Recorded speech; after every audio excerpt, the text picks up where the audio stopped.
Today we are located in Rio Rancho, New Mexico, and we are going to review a bench that Rodrigo and I hold near and dear to our hearts. But we promise that our nostalgia will not blind us from giving an unbiased review, for we are your academic source for benches.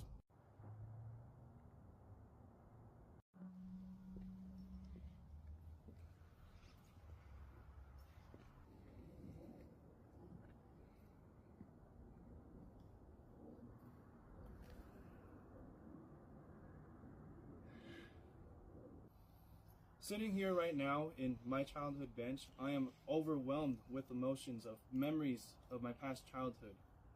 But, like I said, I have to give an honest review, and that's what I'm here to do.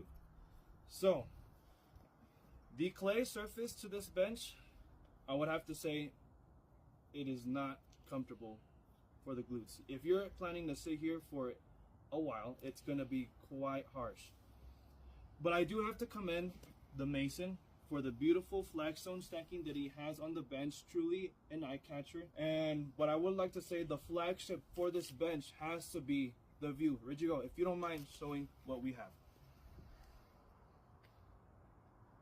I'd like to recommend this bench for sunsets and sunrises, but if I have to gather all the information that I just said and put it into a review, I would have to say I'd give it, and it pains me to say this, but I'd have to give it a 4 out of 10.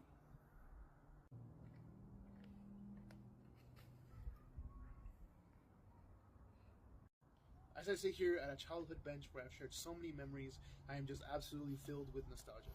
However, as my co-host Jacob mentioned, I cannot let that nostalgia blind me to give it an authentic review.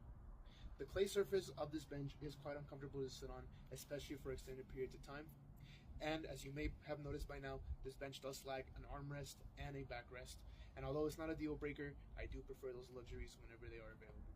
However, given those negatives, I do have to say the view here is absolutely astounding. To the east, we have the beautiful Sandia Mountains. And if you come here at night, you can see the beautiful city lit up, and you can see all the city lights, which makes for quite a breathtaking view. Despite the cons, I have to give this bench an overall score of a 5 out of 10. That concludes episode 3 of the Benchwarmers. Thank you so much for joining us. As always, I've been your host, Rodrigo Corona, joined here by my co-host, Jacob Rocha. As always, please let us know in the comments below of any benches in your local area so us, the Benchwarmers, can go out and review it ourselves. As always, we are the Benchwarmers. Thank you for watching, and stay tuned for the next one.